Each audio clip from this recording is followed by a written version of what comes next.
All right, y'all. It is time to stare at the lens of my phone again. The purpose of this video is to give you the big picture of what I'm trying to lay out. A gentleman I used to work with would call it the 30,000 foot view. When you buy a car, it comes with an owner's manual. This tells you how to operate and take care of the vehicle. In the spirit of that, I'm hoping these videos will serve as sort of a human care manual for you. As you are watching these videos, there are a few key ideas I'd like you to keep in mind. These ideas form sort of a framework, and I use that framework whenever I'm dissecting new information. The first idea is design. Whether you want to speak in terms of evolution or you want to speak in terms of religion, human beings are incredibly well designed. It's almost scary how well designed we are. Now, I know what you might be thinking. If humans are so well designed, then why am I jacked up? And I hear you. I'm going to try to explain how you got jacked up and what you can do about it.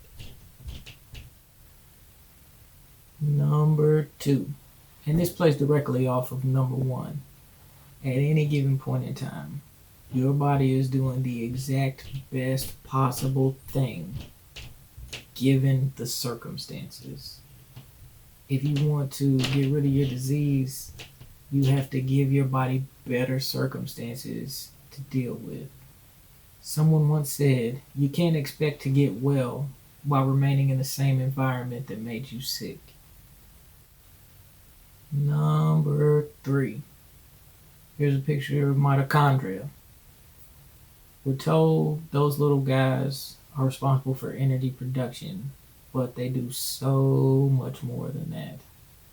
Basically, if you injure your mitochondria badly enough, you get disease.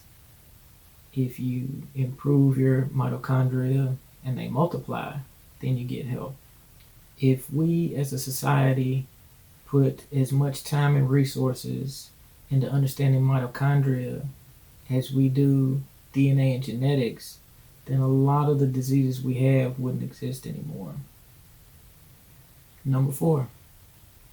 Thousands and thousands of years ago, the diseases we have today didn't exist.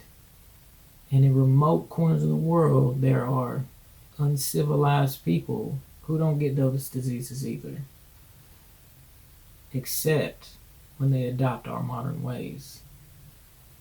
So far, all 4 of these ideas fit together perfectly. Now, it's 2021. You might be thinking, with all the advancements we've had in science over the years, how come we haven't figured these things out? I'm just going to come out and say it.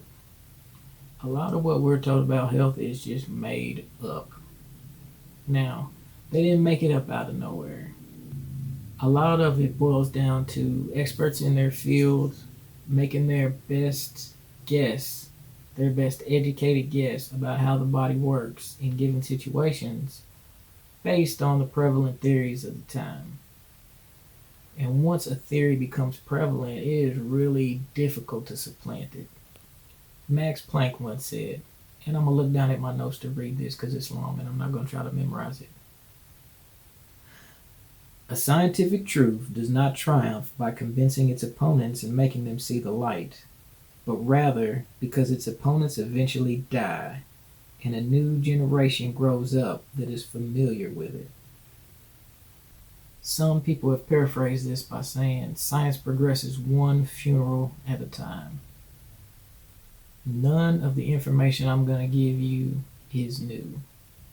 As a matter of fact, most of it is thousands and thousands of years old.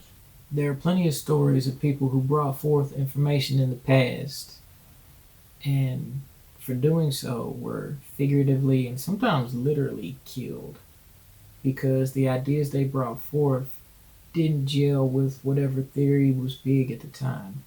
Then I come by and I pick those theories up and I ask, does it match my ideas? If so, I add it to the framework. Now, I know that what I'm going to tell you will be a tough sell. There are thousands, if not millions, of highly intelligent, well meaning people who have dedicated their time and resources into figuring these things out. And then you have me telling you that these diseases have simple, cheap, if not free solutions. I did not say easy. Some of these things will be difficult for you. The point is, I understand how insane this might all sound to you, but it only sounds insane because our current beliefs are wrong. Given that, some people are going to be offended by some of the things I say.